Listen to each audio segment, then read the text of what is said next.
এটা হচ্ছে দেশি হাসনাহানা। এটা আমি 4 থেকে 5 দিন আগে নার্সারি থেকে নিয়ে এসেছি, আর আমার গার্ডেনের ওয়েদারের সাথে আমি অ্যাডজাস্ট হতে দিয়েছিলাম, আর আজকে রিপোর্ট করব।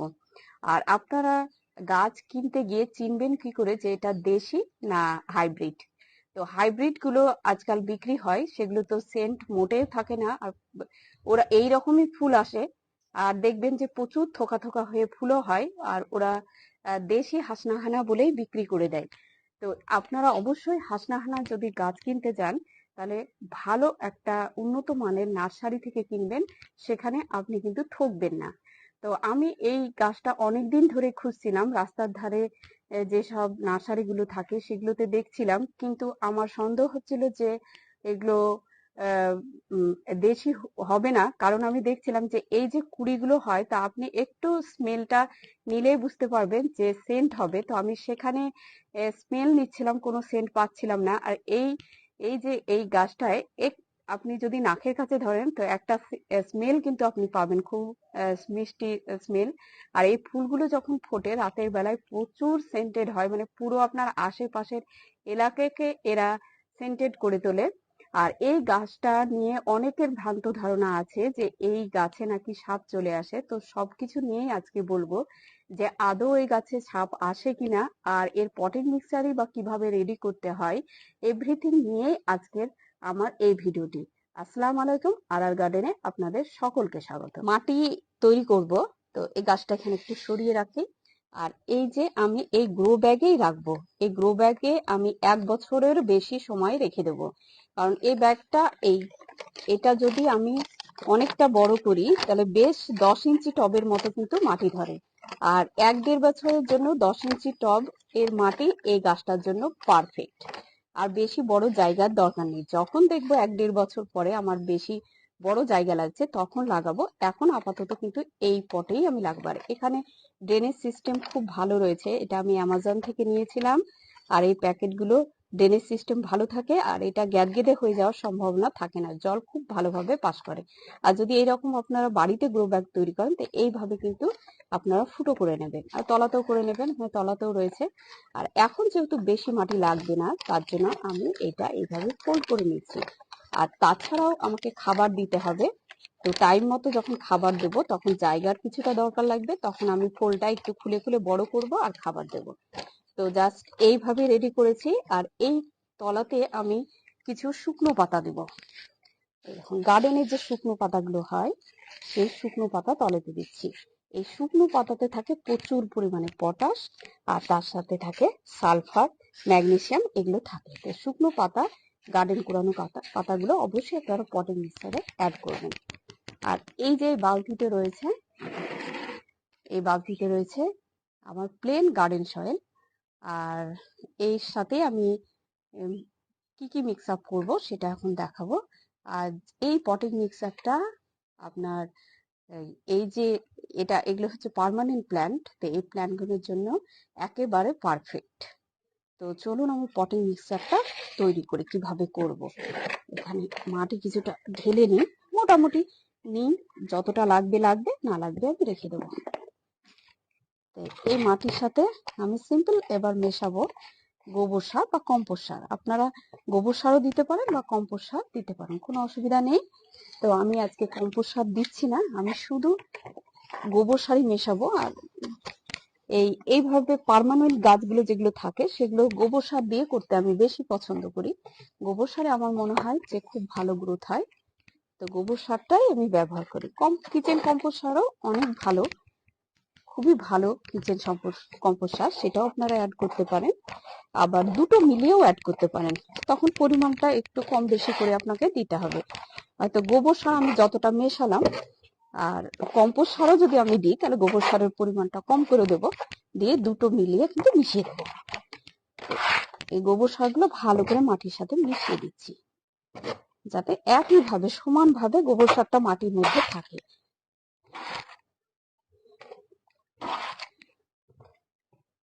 খুবই সিম্পল ওয়েতে মাটিটা তৈরি করব, যে মানে আপনাদের হাতের কাছে থাকে এরকম জিনিস দিয়েই করব। আর এখানে এই পরিমাণে আমি মানে এরকম 1 মুঠো মতো আমি নিলাম নিম খোল। আর নিম খোল যদি আপনাদের কাছে না থাকে, কাছাকাছি যদি নিমের গাছ থাকে, তাহলে কিছু পাতা নিয়ে এসে একটু রোদে দিয়ে দিবেন। রোদে দিয়ে একদিনেই দেখবেন শুকিয়ে গেছে। তো সেটা আপনি অ্যাড করে দিতে পারেন। গ্রামের দিকে নিম পাতা প্রচুর, সেগুলো আপনারা দিতেই পারেন। আর এইখানে দেখুন হলুদ, আমরা আর কি হলুদ পিষিয়ে নিই। তো সেই পিষানোর পরে যে হলুদ চালার পরে ডাস্টটা পাওয়া যায়, ডাস্টটা কিন্তু আমি ফেলে দিই না, এটা আমার গার্ডেনের কাজে লেগে যায়। আর এটা আপনার ফাঙ্গিসাইডে একটু কাজ করে। তো যাদের বাড়িতে হলুদ গুঁড়ো আছে, ফাঙ্গিসাইড নেই, তারা এইরকম হলুদ গুঁড়ো দিয়ে দিবেন।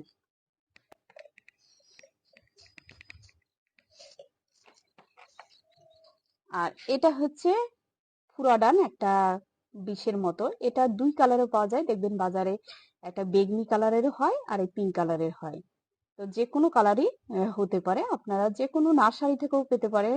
যেখানে মানে বীজ, সার এসব বিক্রি হয়, সেই সব দোকান থেকেও পেতে পারেন। আপনারা জাস্ট বলবেন ফুরাডান, ওরা দিয়ে দেবে।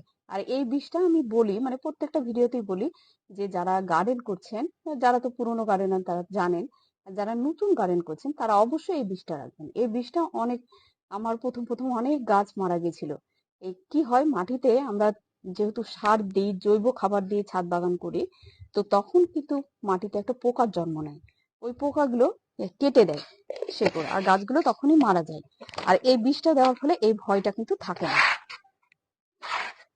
তো এটা আপনারা রাখতে পারেন, যারা নতুন গার্ডেনার তারা রাখতে পারেন। আমি ভেবেছিলাম যে একটা ফুরাডান নিয়ে একটা ভিডিও দেব, কিন্তু সব ভিডিওতেই আমি ফুরাডানের ব্যাপারটা বলে দিই, ওই জন্য আমি আর করিনি, যে আপনারা এখান থেকে ইনফরমেশনটা পেয়ে যাবেন।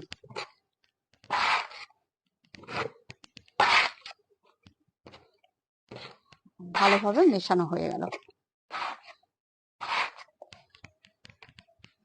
এবার এই দেখো, এই পটটাতে দিয়ে দিব। তাহলে এইভাবে যদি সিম্পল ওয়েতে আপনি মাটি তৈরি করে ফেলতে পারেন। এ পর্যন্ত দিই, কারণ আবার গাছটা উঠবে। কাঁচিটা দাও, কেটে দিই। এই কাঁচিটা দিয়ে কাটে না।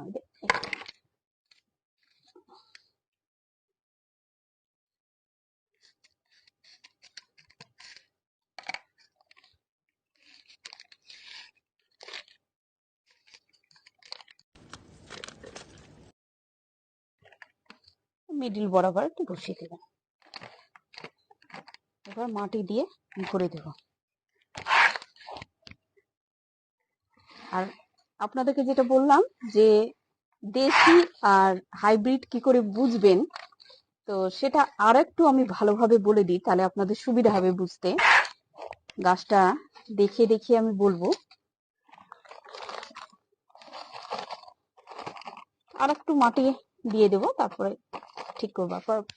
ওই ব্যাপারটা আমি বলি। হ্যাঁ, এখানে যে দেশিটা কি করে বুঝবেন, এটা দেখছেন ফুলটা কিন্তু একটু সরু টাইপের, আর পুরোটা একটু সাদা। আর এই হাইব্রিড গুলো কি হয়, এই যে কুড়িগুলো দেখছেন একটু মোটা মোটা হয়, আর এই জায়গাগুলো কিন্তু গ্রিন হয়, মানে একবারে গ্রিন, আপনি দেখেই বুঝতে পারবেন।